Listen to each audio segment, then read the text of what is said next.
Hello there, this is Dizzy, and it's time to, well, not play Minecraft today. Today I wanted to show a little bit of the work that I've been doing to improve lighting efficiency in Mechanica.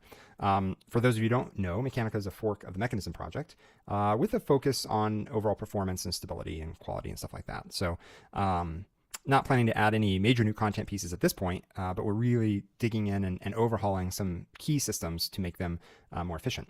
And when we announced Mechanica on Reddit yesterday, one of the things that came up was the sort of the impact that the system has when you have machines turning on or off. Because when a machine turns on, it changes the ambient lighting, and when it turns off, it changes it back to as if it's off.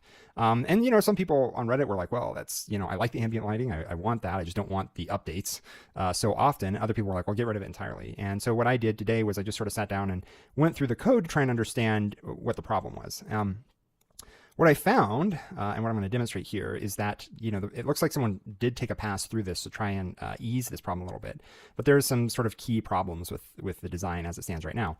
And so I think I've come up with a slightly better way to do it that will let you basically have machines turning on or off rapidly without totally killing your server. So what I want to do is I basically want to show you the sort of default system and then also show you the optimized system and demonstrate sort of how much better it's going to be in the final setup. And also, if you've got feedback and ideas for how to make it even better from a user perspective, I'd love to hear it.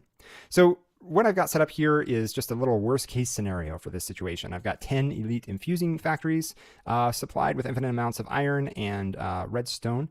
And, those will make I forget what it is. There's enriched iron or something like that. And then they have an infinite amount of energy, and then they pipe everything out to nullifiers. So basically these things will just, run forever generating this stuff. But the trick here is that I'm running in a development environment, although it's not in debug mode. I've changed what it means for a machine to be on high. So if you set a machine to activate on high, I've substituted the signal in for a random number generator. So basically, they will toggle between on or off using a random number generator on a per tick basis, which is obviously not great if you're doing lighting updates, because that means you're doing every lighting update every second. And I wanted to sort of make this so that as I tried out different optimizations, we could find, sort of compare and contrast what it means. So what I have right now is default code, except for that one change. So they'll rapidly flip on or off. And I wanted to just start by showing you that and sort of seeing the impact on the system. And then I'll shut this down and rerun it with my optimized version in the same world. And then you can see sort of how things have gotten better. So let's go ahead and pull up debug here. And you can see sort of our current state, right? We have about 50 frames per second, no chunk updates. We're using about 5-6% of our memory. And if you look in that lower right-hand corner, you can see our pie chart. You can see that our display updates taking about 64% of the time. It's kind of hard for me to read, it's so small. Game render about 27-28% of our time. And below that is tick, and then overlays and other stuff, and sound system and so forth. So the challenge here now is going to be, what's going to happen when we turn this thing on. And remember, this is the default setup. And the default configuration of Mekanism is that it will try and update lighting no more than once every half second, which is actually quite a lot. So let's go ahead and turn this thing on and see what happens to our graphs. All right, so you can see, first off, a couple of obvious things to look at, right? In the upper left-hand corner, our frames per second has dropped by 10 frames per second on average. It's hovering around 40 now, although it's kind of all over the place. Our chunk updates were consistently pushing, 60 to 100 or whatever. And then you can also see that if we look at our chart now, the game render and display update have flipped. So now we're spending more time in the renderer than we are sort of updating the display because it's all those lighting calculations. And we're burning, what, it looks like 50%, almost 60% in the game renderer, and actually not that much in the display updates. This is a pretty beefy machine, so it's got 12 cores in it, so it does all right with a decent video card.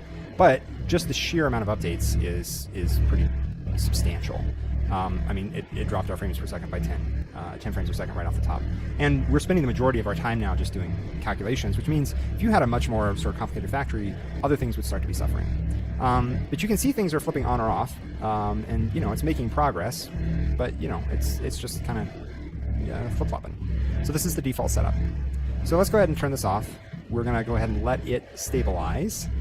And we should see sort of the game render return to about 25%, I think is what we were saying before, 28%. and we should see the display update return to its previous place as well. Should take just a few seconds here.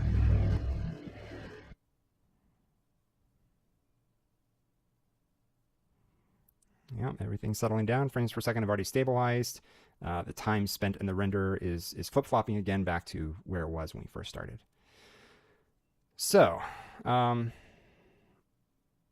display update is now sort of the predominant thing, which is as you want it to be. The game render is returning to just 25% or whatever it was when we started. So, obviously, big changes when you're doing that many lighting updates. Now, what I'm going to do is I'm going to shut this instance down. I'm going to apply my patches and restart it, and then restart the recording, and you can sort of see the comparison. So this is, remember, this is the default configuration. So I will be right back. Okay, I'm back. Now, I have not changed the code yet. What I did change is a setting in the Mekanism config that allows you to control how long it waits before it sends in an update after an activity state change. And so the default is 10 ticks, which is about a half second, 20 ticks per second. I changed that now to 100 ticks, which is about 5 seconds. So we're going to run the same scenario with that configuration turned up just to see sort of how that's going to compare. And then we'll compare that against the optimized version. So you can see again, our display updates about, I can't read it, 70% looks like right now. Game renders about 20%, all as well. Let's go ahead and turn this thing on and see what happens. Okay, so a lot less flickering now, right? Sometimes you can see that the frames per second, the chunk updates, usually, right, about 50 frames per second, which is what it was originally, 3 or 4 chunk updates, and then all of a sudden you'll see a burst of chunk updates, frames per second will drop, and generally things are just kind of get a little bit, you just get kind of a lag spike. You can see though that our display update's doing much better. It's not sort of overpowered by the game render anymore, although it did sort of, you know, the game render did step up and is running 7-8% above what it was. So overall better, I think we could say, but you still get some flickering. You definitely get these spikes of a lot of chunk updates all at once. And I think the other thing that you might want to note here is if you look at the memory in the upper right-hand corner, it's alternating between 5 and like 20%, and then it'll garbage collect and everything will go back down. Which says that basically the updates are getting queued up and then happening probably all at once, and then all the memory gets cleaned up and you go from there. But from a user perspective, that's also not going to be great. When you garbage collect that much that quickly, and you're sort of building up again so quickly, it's not ideal. So let's go ahead and turn this back off. And remember, this is now updating the state of the machines once every 5 seconds. And here's another thing to note. Look, this machine, watch this machine. It's going to go off. Okay, it went off for a second. It's a race condition here. All right, now it went off. Oh, it's the buffers. Turn it. Hang on. All right, so let's turn it on. Now if you watch for a second, it's going to go off.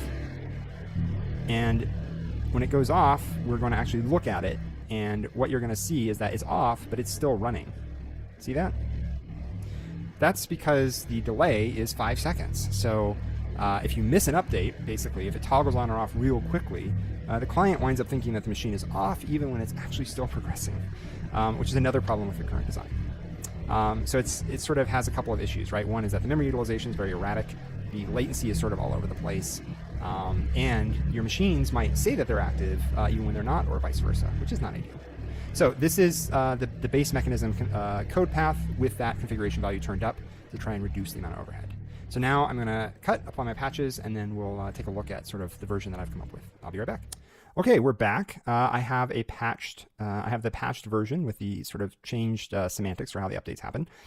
And we're ready to try this out. You can see that our display update is hovering around 63%. Our memory is about 6%, which is where we would expect it to be, slowly building up. Game render is about 28, 29%. Our frames per second, 50. No chunk updates. This is exactly what we'd expect. So let's go ahead and turn this thing on. And so the big difference here is that you can see there's no flickering. You can see that our frames per second is pretty steady at 50. Our chunk updates are hovering right around 3 or 4. We're not seeing any burstiness anymore. There's no sort of a sudden flood of updates or anything like that. It just stays nice and consistent. You can see that our display updates sitting at about 61%, the game render about 31%. Now remember, when we turn with the default sort of mechanism code and that configuration setting turned up real high at 5-second updates, the game renderer was sitting at about 36%. So we're even more efficient than that. You can see we're alternating on and off very, very quickly for a given machine, but we're no longer seeing sort of long periods of time where the machine shows as off and it's still processing. It's actually doing its best to try and update. And our memory is staying, reasonable. It does climb, but it's not climbing as fast as the other one. And we're seeing just a very sort of consistent throughput.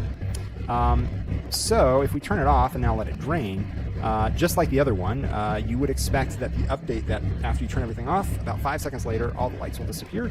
And when that happens, hopefully if we've done this right, we might see a number of chunk updates, but it shouldn't be like 80 or 90, which is what we were seeing before.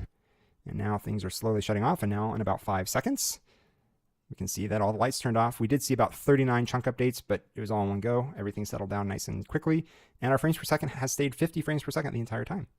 And you see the game renderer didn't actually move that much. It is sort of settling down a little bit. But overall, this approach seems to be dramatically better than what we had in the past. So that is the new logic. It's basically just a delayed update.